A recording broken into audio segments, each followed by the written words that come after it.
Tonight's night, huh? Anyway, hi everyone, this is Retrokid Reviews, and this was a long overdue review. Rules of the road first, I am going to do my Eternals review also later this week, and I have a special video that was planned to fill for Sunday until I forgot, oh right, Dexter's out this week. So, yeah. So, getting to the point, I'm going to be talking about Dexter New Blood, the revival, hopefully event or miniseries, however you want to call miniseries these days, that just dropped as of tonight of this recording, September 7th, going into, I guess now, I record really late at night, my bad. So, if you want to see my retrospective of the original series card there, but keep in mind, the lighting and everything you see here is a lot more professional than it was back when I was starting out. Also, I was very, very loud. I had no clue how to handle my sound, and yeah, you're gonna need to, like, mute the volume, or, for headphone listeners, my bad in advance. It's how I was starting out back in the day, so your mileage may vary of my quality as time went on. So, before we get to the show itself, I want to talk about mostly the speed run of basically what I can remember the original show. Quite a lot after 7 years, if you could believe that. First and foremost, I do want to take this from the top. Michael C. Hall's Dexter Morgan is probably the best anti-hero character I've ever seen. Now, also, rules of the road, as far as my knowledge of the character in general, I have not sat through Philip Lindsay's original book series.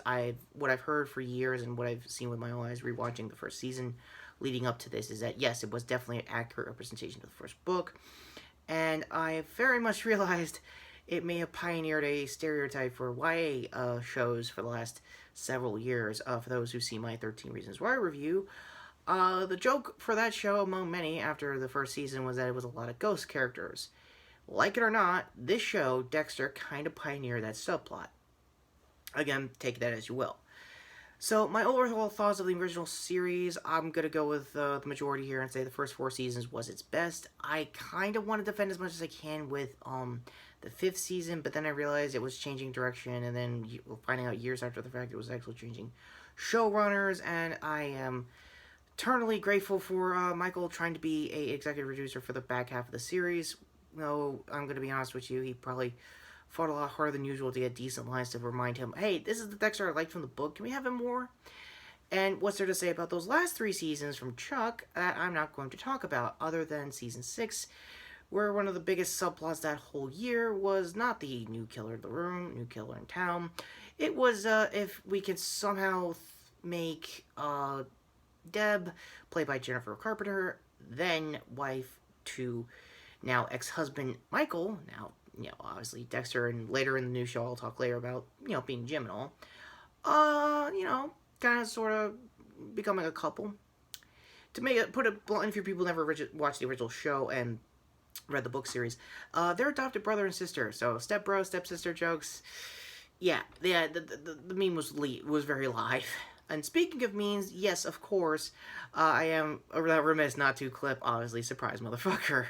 Yeah, Dokes may be gone in this show since season 2, but that meme will forever live on, like it or not. Anyway, so let's get to the main show itself. Starting off at the top, it takes place 7 years of that god-awful final season of season 8. Yes, as far as shows that make it to their 8th season, this and Game of Thrones are the crown jewel of how to fuck up a show. And yes, I know for a fact that these Game of Thrones prequel series just had a new trailer out, so card 2. My honest thoughts, I'll give it a shot. My late father was a big fan of the book series, so if anything, this show is set 200 years before the main events. Hopefully does the right thing and acts like, I guess, the Star Wars equivalent of KOTOR. Again, your mileage may vary. As for the show, one of the biggest drives I've been talking about, since we're going back to ghost characters here, is how in the ever-loving shit are you going to drag Deb back into this? Turns out, she's the new Harry. For those who remember, Harry, played by, I know I'm blanking on the guy's name, I'm really sorry, sir. Raiden from Mortal Kombat Annihilation. That was the only thing other than Black Lightning that I knew him from after the show. Again, my internal apologies. Used to be his angel in his ear, trying to explain to him, hey, if you're gonna get away with it, don't drag your family into this and people you know around you, and trying to make him not be more morally gray, like the shirt you're seeing here. If this is the best, like, I guess, post-series Dexter cosplay, Let me know in the comments. Anyway, as you can be. So, as we cut now into Iron Lake, New York, I don't know if that's an actual small town in the books prior after the season 8. If it's a new one for the show, it makes a lot of sense. The familiarity feels more like a Canadian set, and it's actually not. I think it was shot somewhere in the Midwest. Also, I just realized looking at the IMDb that they mentioned the hurricane that Dex used to fake his death. I really hope in the next 9 episodes of this 10-episode miniseries, they explain how the hell he got away from a hurricane. And given that Clive Phillips and one of the key producers and executive producers from the first 4 seasons are here to showrun this, I honestly hope they could find something out of all that. And more power to him, if anything. What I do want to highlight before I have to close out is Jake Appleton. If I got his name right, my apologies. Again, as usual, full IMDb for the original show and the new series down below for the full cast. He, I thought, was the actual Harrison, his son, in the original series. Turns out he's not. Also, Cold Snap is the name of the first episode. Also, I can tell it's been definitely 7 years, and it's definitely dug itself out of the 2000s of 720p to now 1080p. Cinematography to now 4K, 8K kind of stylings for video. So, if anything, that looks really good. I'm gonna speedrun mostly what Dexter's doing the last 10 years before his first kill. Basically, he was living in a small town, doing small-time jobs, became a gun shop owner at one point, or employee there, so very far away from Miami PD work than you could think of, honestly, and the first kill he had this episode was very emotional. You could definitely tell on Michael's performance. If anything, when it comes to even the back half and the bad years of the show, Michael can do the best what he can with the material, and that could be no better said here. The whole, I guess, lead up to him finally killing is that he was trying to, like, I guess, therapy himself into hunting deer, but then being cool with them. I'm not a hunter. I live in the city. I technically have family that live up in those kinds of small towns. I'll ask about it. If anything, it's probably a thing he probably thought up to, nerfify or, soften his Dark Passenger. Long story short, on Deb's end, she is now basically the new Harriet because she's trying to do everything in her power, mental health-wise, or I think psychologically speaking, to make sure he stays on that what's left of a straight and narrow he has left after that final season. And then Harrison shows up and says, "Hi, Dad, how you been after all these years?" I'm paraphrasing. It was a lot more emotional just having to see him basically commit to the bit that is his new identity and stuff, and just hope like hell Harrison buys it, which he barely did by the end of the episode. I mean, barely. But he didn't. He picked him up, and that's before he did his first kill in nearly 10 years. I won't get into the full cast that's here, that are the new people after the main show.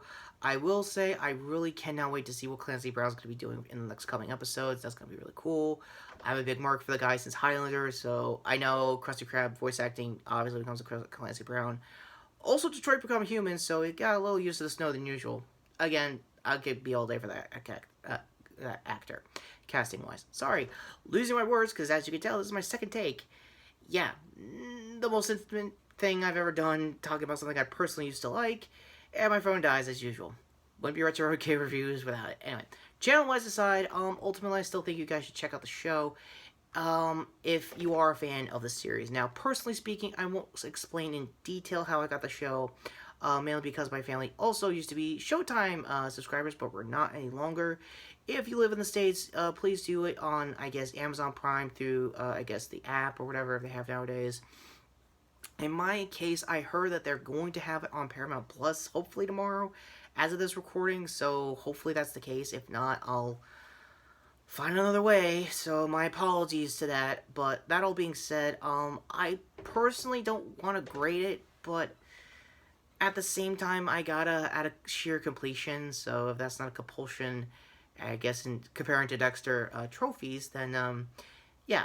Also, the kill itself, going back to it, was really emotional, and another thing before we get to the score I forgot to mention, even on my first take, is that he nearly went a whole hour into the episode without doing his inner monologue. For those who've seen the show, Michael Z. Hall can be a damn good monologue voice actor when he wanted to be. Case in point, I did do a DC movie he was in. I think it was their Elseworlds movie they did when he was a vampire Batman. That was a thing, and Michael had a really weird career after the show leading up to this.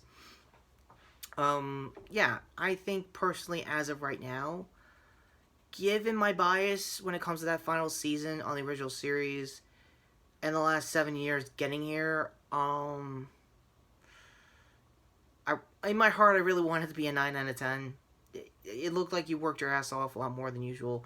Even IMDb is rating at a 9.5. It is a strong first episode, but you are going to get a 0.5.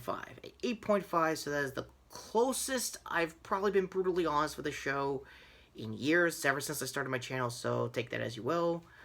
And, yeah, subplots aside, it's not much. It's setting the groundwork for more characters and stuff like that down the road. Give a more lived-in feel that it's already been for Dex for the last couple years into this new life as James Lindsay. Yeah, Lindsay. Jim, obviously. And speaking of someone who's also named James, yeah, I think this is an appropriate time to put the end cards art up here. To my previous video here, which is, I think, me freaking out about Greg Miller showing up for an Extra Life charity. If you want to see the full context, Schwartz plays as well. I guess the closest to real nerve Dexter you guys are ever going to get. Again, I've said this for a very few reviews so far this year. If I ever get a Patreon, and if it's a stretch goal I could think of, yes, you are getting a real nerve Dexter. Should I shave? Hopefully. Do I gotta get his brown contacts to look like Michael C. Hall? Probably. But again, if I ever get a Patreon, that is one of the list of many things I'm going to do. So also getting a Stream Deck and probably a 4K camera finally to, I don't know, dig me out of the 2010s as well. So yeah, that all being said, hit the notification down below also for future content, which I will be doing later this week with a special video explaining a certain character's thoughts of the upcoming Resident Evil movie and my upcoming review of Internals. As of right now, I'm mixed as well, but more positive than negative, if that helps you non-spoilers wise. That all being said, I am Retrokid Reviews. I hope to God you guys learned anything out of this video. Myself, as a Dexter fan, this is a very well-deserved return to form, and I hope that stays the same for the next coming weeks for this season. As a revival, I hope it stays as a miniseries as the 7 years long overdue long apology tour that this show clearly needs, and hopefully ends a lot more stronger than where it started. So, if anything, that's how I feel. How did you think of the show? Please let me know in the comments down below. And with that all being finally said, I am the dart riding passenger sort of thing, Retrokid Reviews, and to Michael Z. Hall and Clyde Phillips and everybody who has come back to the show, thank you so much for doing the best of what you could with the situation. Oh yeah, and by the way, this was also filmed during quarantine, and there is going to be probably a ton of behind the scenes on their main channel. I'll leave down below. That will probably explain that also. And yeah, tonight was that night, wasn't it? Huh? Wasn't it, Dex?